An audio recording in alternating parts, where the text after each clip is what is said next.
Hello everyone, Mark here. Hey, today is January the 8th, 2022. It's been a while since I've made a video, and I'm going to do a video today kind of covering some of the stuff I've been working on. It's been kind of crazy here the last couple of months. I know if you've seen the previous videos, Diane was going through some medical issues, and that took up a lot of time, and we're all past that. Everything's great there. She's doing awesome, and so we're moving forward from there. But I've been doing some stuff on the Corvette, some stuff on some other things, but not videotaping it. Some of it I thought was kind of boring, and some of it I looked on YouTube and there was a lot of videos covering it already. So I thought, well, since I'm trying to reinvent the wheel. So first off, my New Year's resolution, which I started December 1st, was to start working out again. It's been a while since I've been working out, so every day I come out in the garage here, and I've got a pretty cheap little setup over here.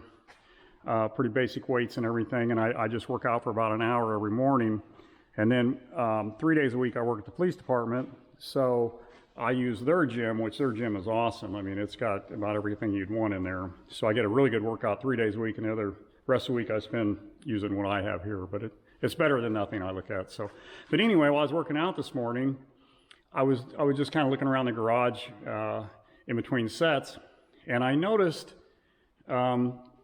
I have a lot of tags up on my wall. I don't have all mine up. I probably got another 100 or so I could put up, but I just I ran out of time doing that or got bored with it. So, but anyway, I started out with the oldest tag I had, and I never really thought about it till this morning. I was looking at it, I thought, God, let me show it to you. I don't know how good this is going to show up, but I don't know if you can see there, that white tag there with the red lettering, the date on it is 1941.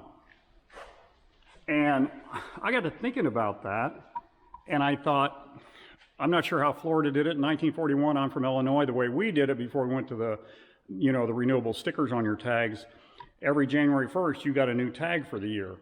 So if that's the case in Florida, that tag was issued in January 1941, and as every American knows, what happened in 1941, it was a very critical point in history for the world and the United States. In December 7th, 1941, the Japanese bombed the naval base at Pearl Harbor, killing over 2,300 Americans and sinking and damaging a majority of our fleet, our military fleet. And it forced us into World War II. So, and everybody knows history, what happened after that.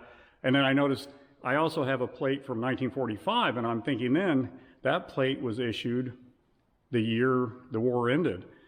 And it made me really realize, how much history is just around you all the time. Like I said, I've had that hung up for, I don't know, three or 4 months probably, and it never even dawned on me. So I thought that was kind of neat. I want to share it with you. Just things that connect you with past history you don't even realize. But anyway, one of the things on one of my previous videos a while back, I talked about my motorcycle, and I said in that video, and I'll show it to you, and I finished the video, completely forgot all about it. And one day on another video, I got a comment from a guy saying, hey, when are you going to show us your motorcycle? So I'm going to show you my motorcycle right now. I bought this motorcycle new in 2008. It's a Harley Davidson Ultra Classic. It was all black. My wife and I, Diane, we went to Orlando Harley in Orlando, picked the bike up, and I've got a picture of us standing in front of it. The dealer took a picture of us. I just have to find it. I'll show it to you when I can find it. But anyway, I bought the bike in 2008, and we used to ride a lot. I mean, it'd be nothing for us to put 600-800 miles a weekend on the bike, 300 or 400 on Saturday, 300 or 400 on Sunday. And in 2010, of course, being an all-black bike, it was starting to show some scuffs and stuff. I'd catch my boot on top of the boxes on the side of the bike, the saddlebags, and you'd have a little scratch on it or something like that, or have a rock chip or something, and some scuffs. I don't even know how they got on here, but anyway, it got to the point I decided I wanted to paint it. I wanted to paint it myself, and I knew I couldn't get too fancy because I'm not that good a painter. But I didn't want to do just one plain color, so I decided to I guess it's a 3-color paint scheme, and I tried to copy in 2010 Harley came out with a CVO bike, and it was called Kryptonite Green. And I tried to kind of copy those colors and that paint scheme. Harley wouldn't sell me the paint, they wouldn't sell me the paint or give me the paint code so I could buy the paint. So I had to kind of guess at what the colors were. And the green on the bike it's the Camaro green, so that was just a stock color, I didn't have to worry about it. The blue on the bike, I had to mix it, and I took pictures of a CVO bike, and I guessed the flash because the one color paint must have been more reflective or something, and in my pictures it looked blue. And so anyway, you'll see the color blue on the bike and the rest of it's black. And when I got the bike all done, I went back to the dealer that I took pictures of the bike so I could show him the bike. And I walk in the showroom and the bike's sitting there on the showroom floor. And I realized I didn't come close to the color that should have been where I put the blue.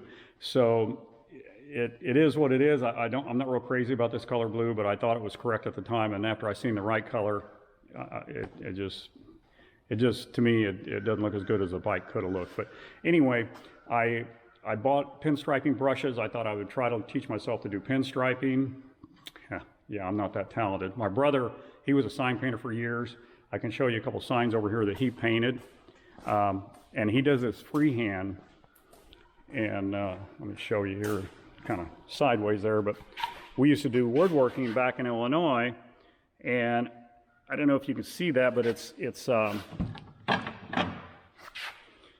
magnetic sign. It's pretty dirty. It's pretty old. I've had it forever. But he did all that freehand, just using, I think they call it a maul stick to support your wrist while you paint. But he's very good at pinstriping. And unfortunately, I didn't get any of that talent. So anyway, I practiced. I didn't feel like I was good enough to do it on my bike. So I bought pinstripe paint tape. It's just basically, it's like masking tape. You put it on the bike, you hand paint in the paint, and then you peel the tape off. So it's painted on pinstriping, but it's like using a stencil. So anyway, I'm going to stand back here and show you the bike. I don't know how good this is going to show up, but you can see the light blue heavier stripe, and it's got a lighter blue pinstripe on top and bottom of it, and it kind of follows up.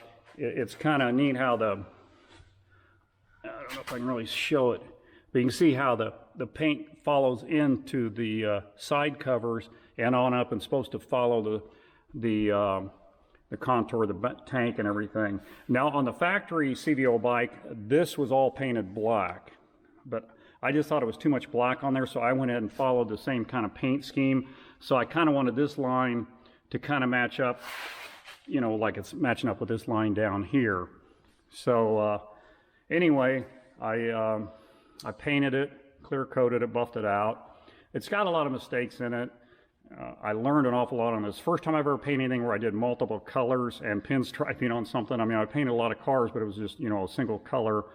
You know, some was you know, the single stage paint where it's like an enamel and you just paint it on and it's shiny when you get done. And then I've done, you know, base coat, clear coat paint on multiple vehicles. This is a base coat, clear coat. It's got several coats of clear on it, and then I wet sanded it down and buffed it out. Overall, it didn't turn out too bad for the first time I did it, but if I did it again, I would definitely do a lot of things different on it. And then the CVO bike did not have these, this bike came with the chrome rails that came around, the double chrome rails came around to protect the saddlebag. I took them off at first completely, and I didn't like how there's holes in this chrome piece, and you can buy Harley bag protectors without the holes in it, and I don't remember how much they were. It was $175 or something for a pair or something. I can't remember now, but I just thought, man, it seems stupid to have to buy those when I have a good set there. Just got holes in it. So for a long time, I just rode the bike with the holes in it and didn't worry about it.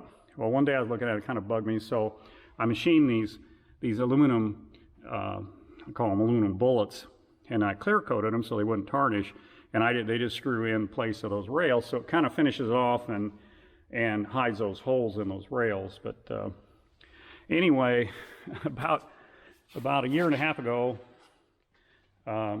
I decided I was going to repaint the bike, because again, that was in 2010. It's 2000. Well, when I was thinking about repainting it, it was 2019 when I first started thinking about painting it again. And I went and looked at a lot of bikes. I finally came up with a color and kind of a paint scheme I liked.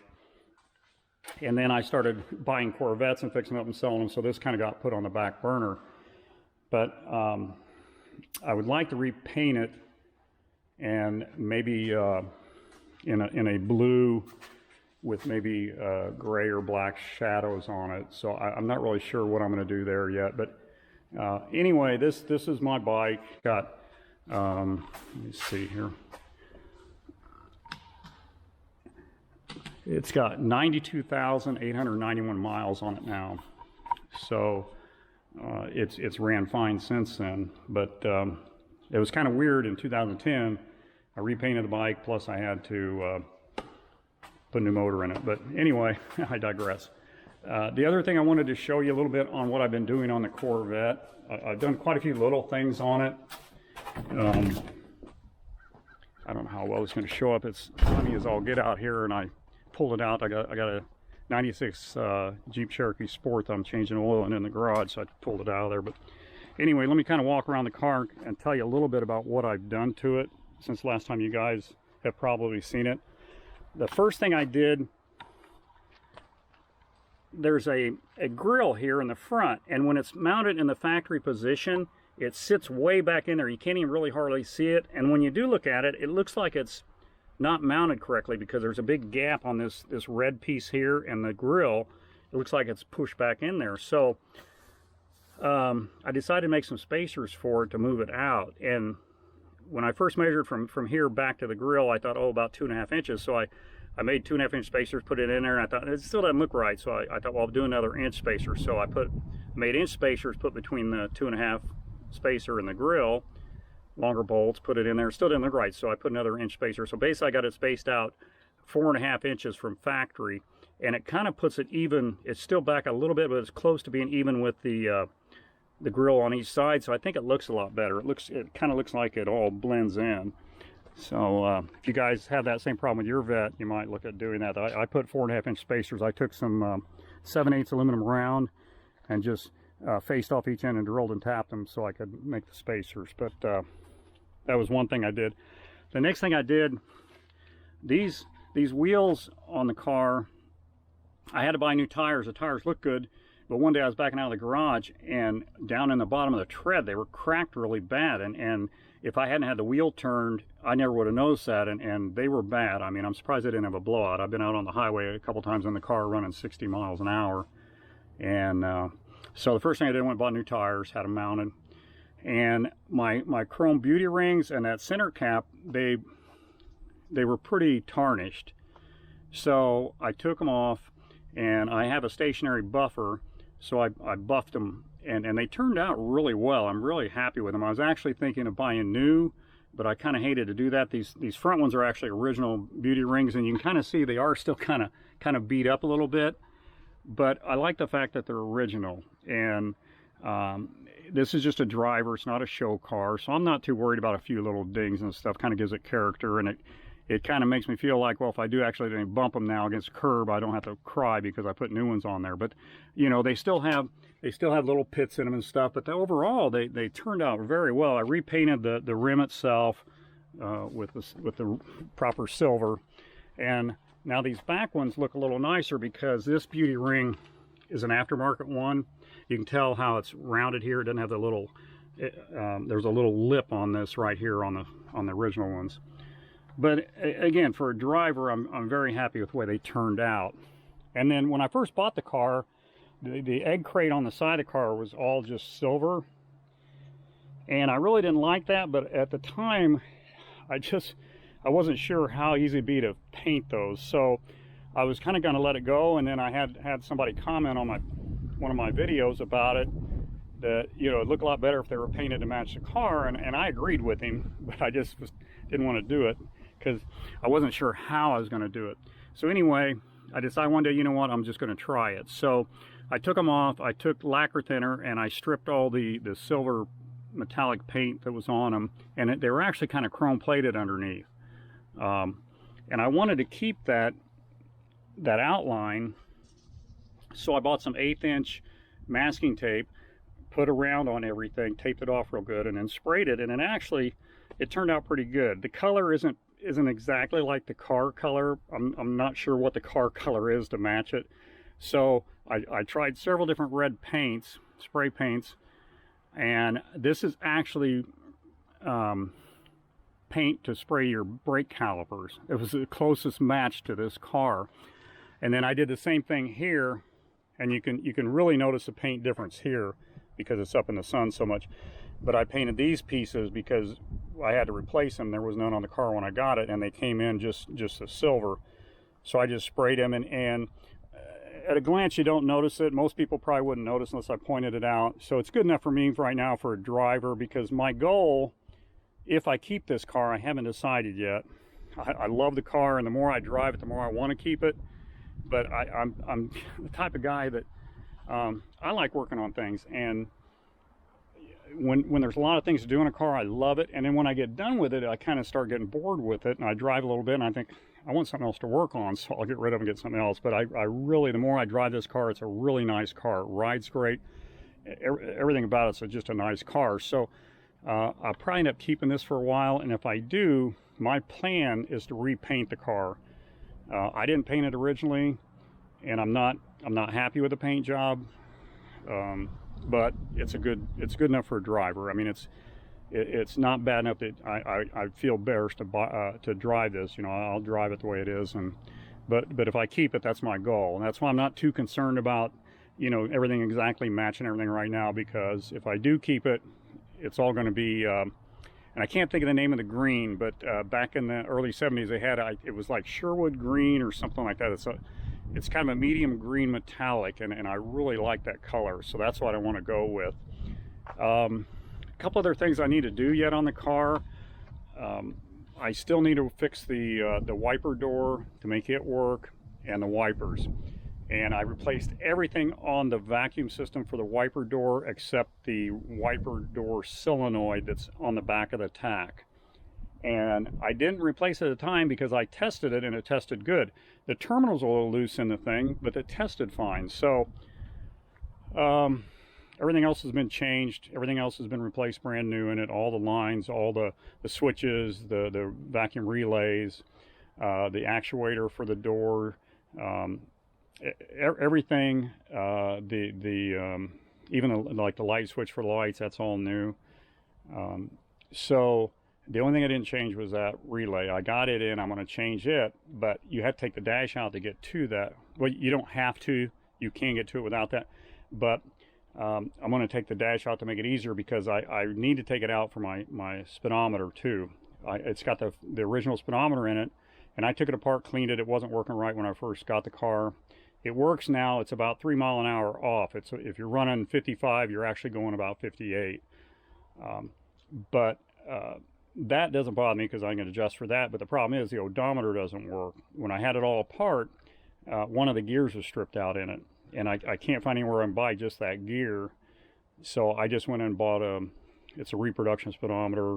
It should be in this coming Friday. Today is Saturday, so. But anyway, once that comes in, I can pull my dash out, replace that, put in the vacuum relay, and then also while I have the dash out, I want to troubleshoot everything in case, because I had one guy telling me, well, you know, because the chart I went off of, he said, well, you got to watch it because sometimes those charts are wrong and they got one of the hoses switched. So I don't want to get all, you know, back together and then find out that there's a hose switch under the dash. So anyway, that's one of the reasons why I'm pulling the dash out. I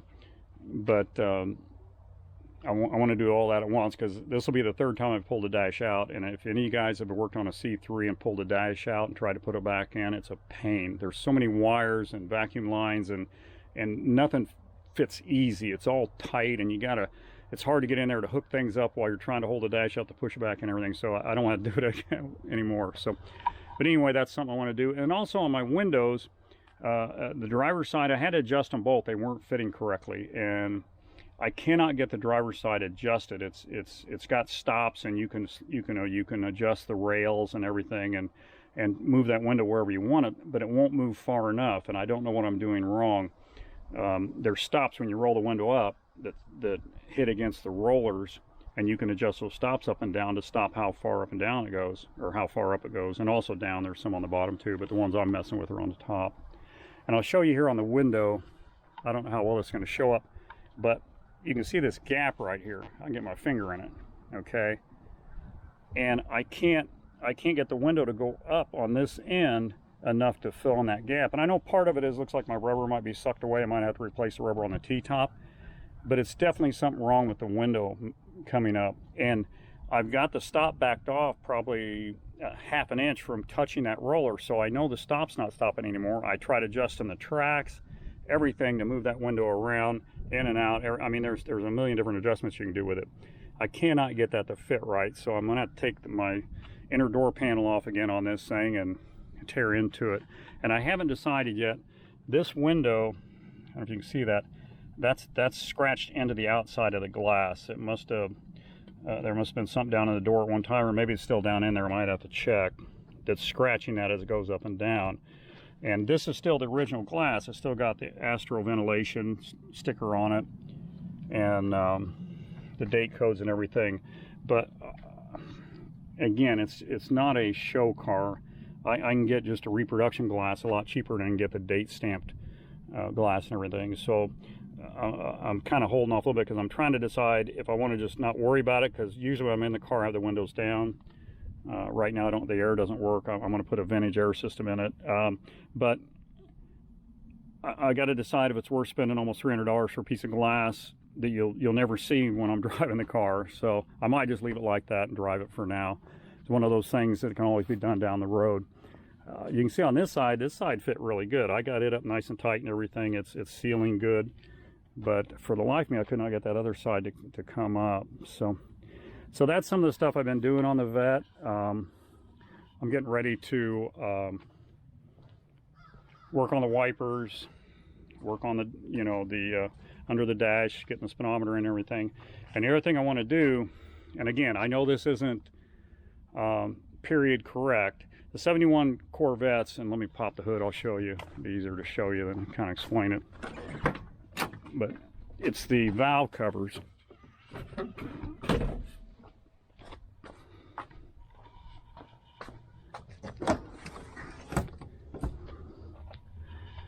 It's got these aluminum valve covers with the fins on them, and I know that's period correct and that's what they're supposed to look like, but I like the valve covers. I just don't like the looks of them. And on that 77 I had, they were the same way, so I took them off. I powder coated them with a black wrinkle paint, and I put them on a mill and took a light cut on top of the fins here. So the valve cover was the wrinkle paint, and the top of the fins were just aluminum. And it turned out really nice, looks really good. So my valve cover on the other side's leaking a little bit anyway. I got to take it off and put a new gasket in it. So I thought, while I'm doing that, I'm going to go ahead and powder coat them and mill them off. But I know I'll probably get people say, well, that's not period correct, that's not right. Well, you know, I don't care if this car is period correct. It's a driver, it's not a show car. It's never going to be a show car. So, and if it ever is, that person who has it at that time can put the right valve covers back on it. But anyway, I want to make it look like what I want, and enjoy it the way I want to enjoy it. So, and hopefully someone else, whoever, if I end up selling it, will like that too. So, but anyway, that's kind of the stuff I'm doing right now. I've had some other things go on. We had our power lines coming in on the property. I had a company come in for the power company. They contacted me and said they had to trim trees around our transformer because they were too close. So they come in the other day, did it. They get all done, and the guy says, oh, we ran over your water line and broke it out in the front yard. So I had to fix that the other day. Last week, we have 3 cats, and our one cat is really skittish. She's really tiny, a cute little cat, but she's very skittish. And somehow we had the windows open on the house, and somehow she pushed the screen open and got out of the house. And we're on 5 acres of, and I don't know if you can see it here, I mean, it's nothing but woods. And I mean, looking for a cat in this mess is like looking for a needle in a haystack. But right next to our house, we have it's a 12 by 24 building it's a portable building, so it's on skids.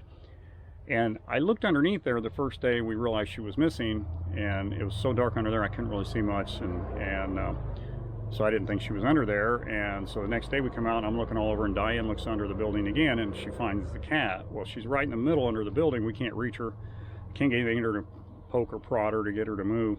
So I take my tractor and I go on the side of the building. I dig down, I don't know, probably 3 feet or so up underneath the building as far as I can reach, and I start with a shovel, and I'm finally able to get her forced to one end of the building. We get her and get her back in the house, because they're house cats. They've never been outside, and they wouldn't survive outside. She's not declawed or anything, but again, they've never been outside. I don't think they would know how to protect themselves. So we were very fortunate we got her back, but you know, we wasted a day doing that for the cats. So things you do for your pets, right? So anyway, that's kind of what's been going on. I appreciate you all tuning in. I'll be doing more videos in the future. My next video, I've got to do some work on my Jeep and change oil. I'll do a video about that. So until next time, I appreciate you guys watching the channel. If you really like it, please hit the subscribe and like button and share it with your friends. Thanks. Have a great day.